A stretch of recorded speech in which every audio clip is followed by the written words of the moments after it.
On this episode of Doing the Most, we're doing ginger two ways, a ginger beer and a ginger session mead. Homemade brews and various how-tos, everything from mead to roast, bake creation, fermentation, inebriation, doing the most.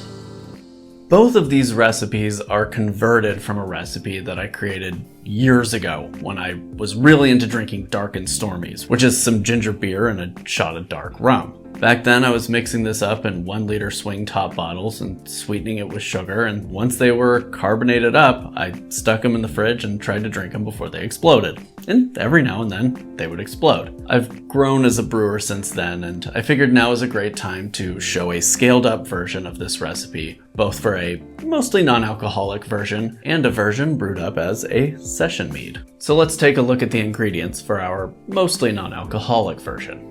The ingredients for our mostly non-alcoholic ginger beer are 6 cups of ginger juice, 3 cups of lemon juice, 1 cup of sugar, and water to 4.75 gallons. You're also going to create a yeast starter with a white wine yeast, 4 tablespoons of ginger pulp, and 1 tablespoon of granulated cane sugar. And that starter is going to go for a full 24 hours before you pitch it. After primary, we will back sweeten with 4 cups of erythritol and then bottle condition or keg.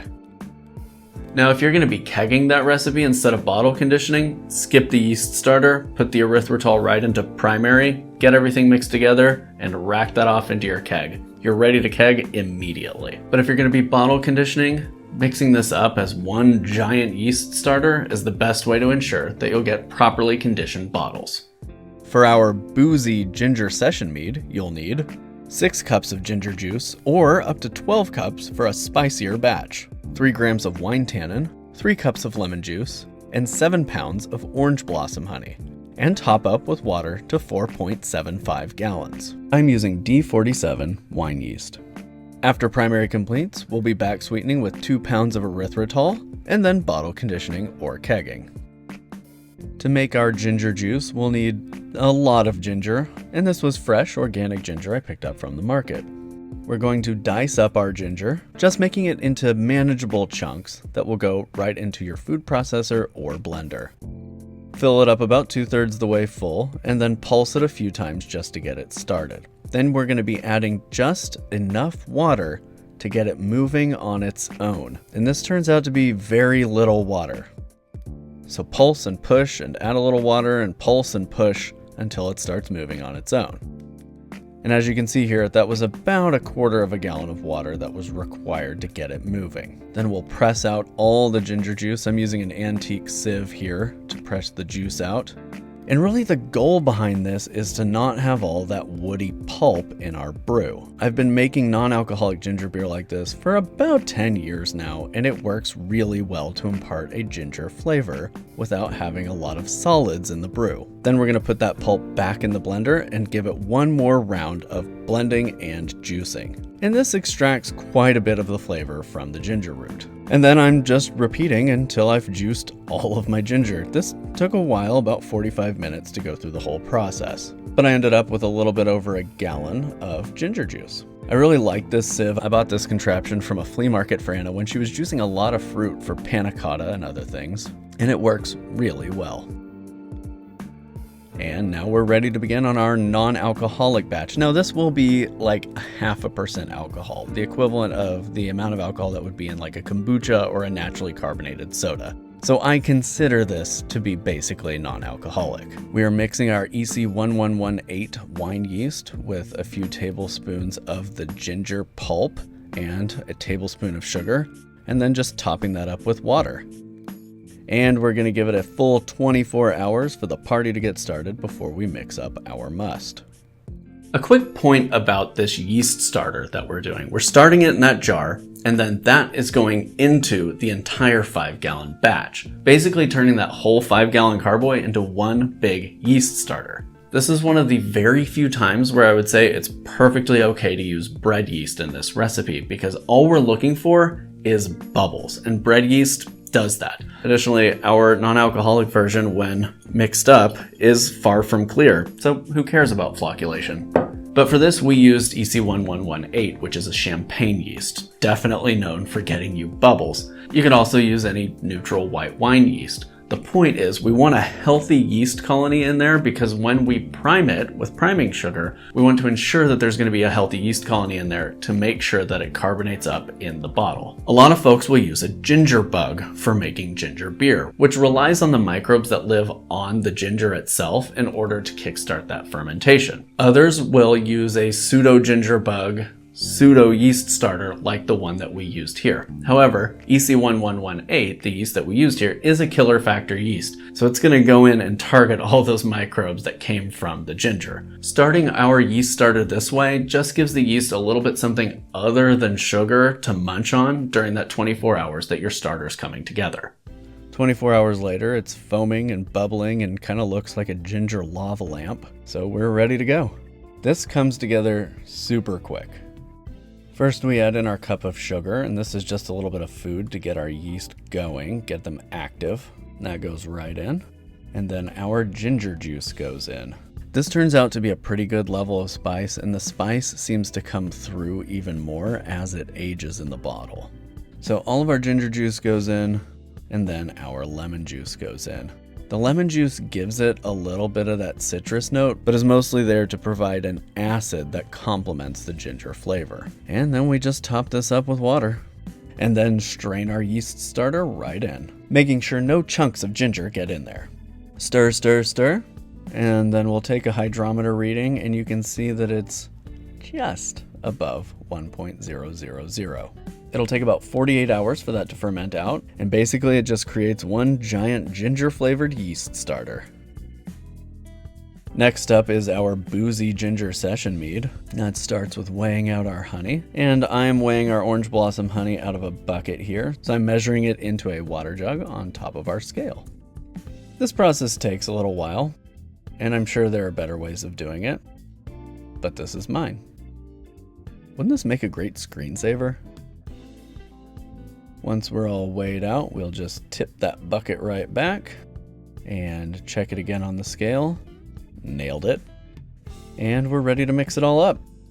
Honey goes right in, and this is one of those recipes where I feel like the orange blossom honey flavor really rides out the process well and helps complement the flavors of the ginger and the lemon juice. I think orange blossom is perfect for this recipe. Then we'll top that up with water. Add in our ginger juice, and as mentioned in the recipe card, you could double the amount of ginger juice in here if you want a more gingery and spicier ginger session mead. And I want to cut in here real quick to assure you, you can add more ginger juice to this before topping it up. I find that for the session mead, this is a good amount of ginger flavor, just so you get that honey ginger complement. But if you like a spicier ginger beer, you might go ahead and double the amount of ginger juice that we use in here. The spice of the ginger rides out the full fermentation in the session mead a lot less than it does in the non-alcoholic version. But that's not necessarily a bad thing because it allows the flavor of the honey to shine. Then our tannin goes in. This just gives it some body and helps those flavors rest on your tongue rather than just washing straight back and down. Stir, stir, stir. Move that up to the bench and we'll pitch our yeast. And the yeast I chose for this was D47 wine yeast. An ale yeast or any other white wine yeast should work pretty well in this. This isn't the type of brew where yeast contributions matter a whole heck of a lot. And get our gravity reading, and here we are at 1.050. Airlock goes on, and there you have it. 2 different ginger beers, 1 session mead and 1 non-alcoholic. 24 hours later, our ginger session mead gets 8 grams of fermented O as a nutrient for its yeast. We don't need any yeast nutrient in the non-alcoholic version. And as I said, 48 hours after yeast pitch, the non-alcoholic version is done. So I'm measuring out our erythritol for back sweetening here. I find that erythritol dissolves pretty well into solution, specifically when you're using such a small amount of erythritol to such a large quantity of liquid. But I have seen that some people are putting their erythritol into their food processor or blender and powdering it to make it easier to dissolve. So you may try that. And then carefully and gradually, that's going to go right in. Now remember, there's CO2 suspended in here because it just finished fermenting, so there are some nucleation sites. So as that erythritol hits the CO2, those bubbles will get bigger and bigger until they rise to the surface. So we'll add that in doses. One benefit to doing it this way is it helps to degas the brew some, in addition to our stirring. Make sure all the erythritol has dissolved, then take a taste and see if it's where you want it. I've intentionally undersweetened the recommendation for this so you can sweeten it up to your palate preference, but as many of you know, I don't love sweet drinks. So this very lightly sweet ginger beer is perfect for my palate. Anna likes it with a little bit of grenadine over ice. So this is ready to be bottle conditioned. I'm adding a carbonation drop to each of these bottles. It's just a pre-measured dose of dextrose. That's the right amount of dextrose to bottle condition a single bottle. And then I just bottle on top of those carbonation drops and cap it. And honestly, this is ready to drink in 2 to 3 days. It carbonates up really fast and holds its carbonation well. And honestly, I find that this is typically ready to drink in 2 to 3 days rather than 2 to 3 weeks, like a cider or a beer or a session mead might be. So we were actually opening bottles 3 days after I bottled this, and they were perfectly carbonated and drinkable. About a week and a couple days later, our session mead version is done, right out to 1.000. So it's time to get that racked off. Just racked it into a clean, sanitized carboy, and then I'm adding sparkaloid here. Sparkaloid is a hot mix fining agent made of diatomaceous earth. Just mix that up into some boiling water and add directly into secondary. This will clump together with all the remaining stuff that's in there and help it drop out to the bottom. So put it under an airlock and let it clear. Once it's crystal clear, it's time to get it into the keg. I'm bag sweetening here with 2 pounds of non-fermentable sweetener erythritol, which gives it a nice sweetness. You may actually want less sweetness than this, so you might start with 1 pound or 1.5 pounds and see where it lands on your palate. However, I find that 2 pounds is just the right amount of sweetness to carry that flavor. After racking, I'm going to give it a very gentle stir, and all we're looking for is so we no longer feel any of those granules on the bottom of the bucket. Now, if you were going to be bottle conditioning this, you might want to rack it one more time just to make sure all the priming sugar is mixed throughout. However, since I'm putting this into a keg, I'm just racking it right into the keg. So I'll purge the headspace on the top with CO2 and then put it under 40 psi for 48 hours, shaking here and there to make sure the CO2 mixes throughout. So let's have a taste.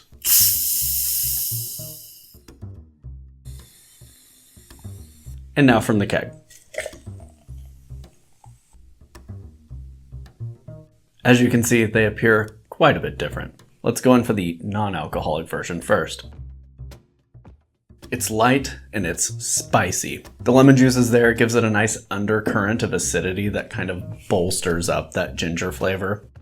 And the ginger flavor is there both as a ginger and as a spice. Some may want even double or triple the amount of erythritol in here to sweeten it up. But like I said earlier, Anna likes it with just a little bit of grenadine over ice, just to give it a little bit of added sweetness. But for me, this is perfect. And this batch actually finished bottle conditioning like 2 weeks ago. And I think we've got maybe 20 bottles of the 50 bottles left at this point. So it's very popular around our house. And now our beautifully clear, lovely straw-colored ginger session mead. The flavor of the honey in that one is the star.